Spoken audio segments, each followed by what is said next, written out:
మానవుల మాయలు. అనగనగా ఒక రాజ్యం. ఆ రాజ్యమంతా కీకారణ్యాలతో నిండి ఉన్నది. అరణ్యాలకు సమీపంలోనే గ్రామాలు అమరి ఉన్నాయి. అటువంటి ఒక గ్రామంలో ఒక పేద దంపతుల కుటుంబం. వాళ్ళకు లేక లేక చాలా కాలానికి ఒక పిల్లవాడు పుట్టాడు. వాడు సర్పరాజు అనుగ్రహం వల్ల కలగటం చేత నాగులు అనే పేరు పెట్టుకొని అల్లారు ముద్దుగా పెంచుకుంటున్నారు. ఆ దంపతులకు పగలల్లా అడవిలో కట్టె కంప కొట్టి తెచ్చుకోవటం, ప్రొద్దుగూకే వేళకు ఇంటికి చేరుకోవటం మామూలు. వాళ్ళు ఎన్నడూ తమ బిడ్డను ఒంటిపాటుగా వదిలిపోయేవారే కాదు. అడవికి పోయినా వెంటబెట్టుకునే వెళ్ళేవాళ్ళు. వాళ్ళ అడవిలో కట్టె కంప పోగు చేస్తూ ఉంటే పిల్లవాడు చెట్లల్లోనూ తుప్పల్లోనూ ఆడుకునేవాడు. వాడికి ఆ వయసుకే అడవి జంతువులన్నీ తెలుసు. నక్క, లేడి, అడవి పంది, తోడేలు ఇవన్నీ అల్లంత దూరాన ఉండగానే గుర్తుపట్టేయగలడు. ఒకనాడు నాగులు చెట్లల్లో ఆడుకుంటూ ఉన్నాడు. వాళ్ళమ్మ నాన్న కట్టెలు పోగు చేస్తున్నారు. ఉన్నట్లే ఉండి మిట్ట మధ్యాహ్నం వేళ ఆకాశం అంతా కారు మబ్బులతో కమ్ముకుపోయింది. క్షణం సేపట్లో గొప్ప పెనుగాలి వేసినారంభించింది. ఆ గొప్ప గాలి విసురుకు నాగులు ఆడుకుంటున్న చోటు నుంచి దూరంగా కొట్టుకుపోయాడు. నాగులు తల్లిదండ్రులు కేకలు వేస్తూ అక్కడా ఇక్కడా వెతకసాగారు. కాని వారికి వాడి జాడే తెలియలేదు. ఇక కొట్టుకుపోయిన నాగులకు దెబ్బలేమీ తగలలేదు. కానీ పసివాడు భయపడిపోయాడు. వాడు ఉన్న చోటు నుంచి అటూ ఇటూ కలయి చూచాడు.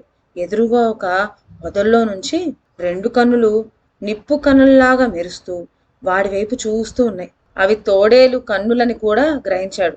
ఆ దగ్గర నుంచి లేచి అవతలికి పోదామనుకునేటంతలోనే పొదల్లో నుంచి తోడేలు ఒక్క ఉరుకులో వచ్చి నాగుల్ని సమీపించింది. భయంతో వాడు కన్నులు మూసుకున్నాడు. ఆ వచ్చిన తోడేలు ఊరుకోలేదు. దాని మెత్తటి నాలుకతో వాడి ఒళ్ళంతా నాకటం మొదలెట్టింది. తెప్పరిల్లి నాగులు కళ్ళు తెచ్చేసరికి ఒక ఆడతోడేలు ఎదుట కనిపించింది. అది అతన్ని నాకటం చూసి వాడి గుండె కొంచెం నిబ్బరం చేసుకున్నాడు. రోజు రోజుకు ఆ తోడేలుకు నాగులపైన ప్రేమ వృద్ధి కాజొచ్చింది. దాని మాతృప్రేమ చెప్పటానికే మాటలు చాలవు. పాపం దాని పిల్లలను వేటకాండ్రు ఎత్తుకుపోయారు. అందుచేత అది నాగుల్నే తన బిడ్డగా చూచుకుంటూ ఉంది. నాగులకు అది రకరకాల పండ్లు మాంసాలు తెచ్చిపెట్టి పెంచుకుంటూ ఉంది. ఆ తోడేలు తెచ్చి ఇచ్చింది తినటం, అడవిలో ఉండే పిల్ల తోడేలతో ఆడుకోవటం ఇది పని నాగులకు. ఇలా కొన్నేళ్లు గడిచేసరికి నాగులకు తోడేళ్లకు ఉండే చతురత, కాలిబలం, వేగం ఇవన్నీ అలవాటు పడినాయి. వాటితో పాటు రాత్రిళ్ళు అడవిలో తిరుగుతూ ఉండేవాడు. ఒక రోజున వాడు తోడేళ్లతో కలిసి ఒక గ్రామ సమీపానికి తిండి కోసమని వెళ్ళాడు. కూడా వచ్చిన తోడేళ్లు ఊర్లో నుంచి కోళ్లను మేకపిల్లలను ఎత్తుకొచ్చినాయి. నాగులకు అక్కడి జనం కంటబట్టంతోనే ఒక్కసారి తన చిన్నతనం జ్ఞాపకం వచ్చి దృష్టి తల్లిదండ్రుల వైపు మరలింది. నాగులు ఒక ఇంటికి వెళ్ళాడు. తలుపు తట్టాడు. లోపల నుంచి ఆ ఇంటి యజమాని భార్య యువతలకు చక్కా వచ్చారు. వాళ్ళని చూస్తూనే మానవుల మాయలు తెలియని నాగులు అమాయకంగా మా అమ్మ నాన్న మీరేనా అని అడిగాడు. అందుకు ఆ యజమాని భార్య, అయ్యో నాయనా, నువ్వే మా బిడ్డవు, ఎన్నాళ్ళకు వచ్చావురా నా చిట్టి తండ్రి అంటూ కపట ప్రేమ కనబరిచింది. వాణ్ణి చేరదీసుకున్నారు. తల్లిదండ్రులను కలుసుకున్నాం కదా అని వాడికి సంతోషం కలిగింది. మర్నాడు ఆ దంపతులు నాగులకు పొలంలో మట్టి తవ్వే పని అప్పచెప్పారు. ఎండ బాగా నెత్తి మీదకు వచ్చే వరకు పనిచేసి అలసి ఉన్న నాగులు అక్కడ ఒక చెట్టు కింద కాస్త విశ్రమిద్దామని వచ్చాడు. అంతలో పక్కనే ఉన్న గుడిసెల్లో నుంచి మాటలు వినబడినాయి.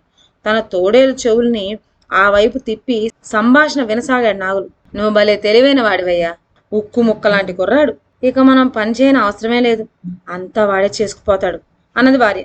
యజమాని నవ్వుతూ, మరేమిటనుకున్నావు, మా బిడ్డ వేరా బాబు అంటే సరిపోయా, మనం తినగా మిగిలిన 3 చెక్కలు వేస్తే పడి ఉంటాడు అన్నాడు. ఈ మాటలు విని నాగులు తను మోసగింపబడినట్టు గ్రహించి మరో గ్రామం వెళ్దామని బయలుదేరాడు. సాయంకాలానికల్లా వాడు ఇంకొక గ్రామం చేరాడు. అక్కడ ఒక ఇంటి దగ్గరకు పోయి వాకిట్లో కూర్చుని ఉన్న భార్యాభర్తలను చూచి, ఏమండి, మా అమ్మా నాన్న మీరేనా అని అడిగాడు వాళ్ళని అమాయకంగా. భార్యాభర్తలు ఇద్దరూ నివ్వెరపడి అంతలోనే సర్దుకున్నారు. భార్య భర్తకు సైన్యం చేసి, అవునరా బాబు, నువ్వు మా బిడ్డవే, ఎన్నాళ్ళకు తిరిగి వచ్చావు అంటూ నాగుల్ని కౌగులించుకున్నాడు. నిజమే అనుకున్నాడు నాగులు.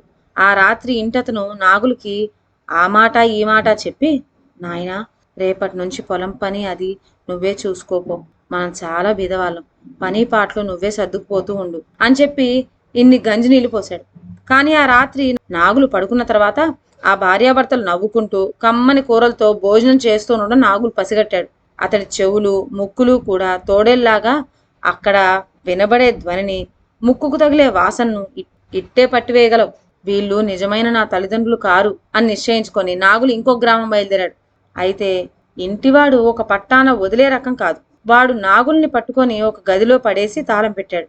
ఇక్కడ కూలీ వాళ్ళు దొరకడం చాలా కష్టంగా ఉంది. నువ్వు పని చేయడానికి అంగీకరించే వరకు పచ్చి మంచినీళ్ళైనా ఇచ్చేది లేదు అంటూ పళ్ళు కొరికాడు. పగలల్లా నాగులు గదిలోనే ఉండిపోయాడు. రాత్రి కాగానే అచ్చగా తోడేళ్లాగా అరవసాగాడు. ఆ అరుపు విని చుట్టుపక్కల అడవుల్లో ఉన్న తోడేళ్లు మందలు మందలుగా వచ్చి ఇంటిని చుట్టుముట్టినాయి. ఇంటివాడు హడలిపోయి నాగుల్ని గదిలో నుంచి బయటికి వదిలి క్షమించమని బతిమలాడుకున్నాడు. ఎలా అయినా తల్లిదండ్రుల్ని కలుసుకోవాలన్న పట్టుదలతో నాగులు అక్కడి నుంచి బయలుదేరాడు. తిరిగి కొన్నాళ్ళు మరొక గ్రామం చేరాడు. అక్కడ ఒకానొక ఇంటి ముందున్న దంపతులను చూశాడు. వాళ్ళు పెద్ద వేప చెట్టు కింద దిగాలు పడి కూర్చొనున్నారు. నాగులు సరాసరి వాళ్ళ వద్దకు పోయి, మా అమ్మ నాన్న మీరేనా అని అడిగాడు అమాయకంగా. ఆ దంపతులు నాగుల కేసు చూసి ఏదో గుర్తు వచ్చిన వాళ్ళలాగా, నాయనా, తుఫాన్ గాలిలో మా అబ్బాయి కొట్టుకుపోయాడు. నువ్వు నిజంగా మా బాబులాగే ఉన్నావు. మేమే నీ తల్లిదండ్రులం అంటూ నాగుల్ని కౌగులించుకున్నారు. కానీ నాగులు నమ్మక తన తోడేలు జిత్తులు ప్రయోగించాలనుకున్నాడు. ఆ రాత్రి తల్లి భోజనం పెడితే నాకు ఒంట్లో బాగాలేదు అని చెప్పి తినకుండా ఊరుకున్నాడు. తెల్లవారి తల్లి వచ్చి నిద్రలేపగానే నాకు చాలా నీరసంగా ఉంది, ఇవాళ పనిచేయలేను అన్నాడు. ఈ మాటలు విన్న తల్లి చాలా ఆశ్చర్యపోయింది. భర్తను పిలిచింది. ఇద్దరూ నాగుల వద్దకు వచ్చి, నాయనా, నువ్వు ఇంకా పసివాడివి, చదువుకుంటూ ఆడుకోవలసిన వయసు.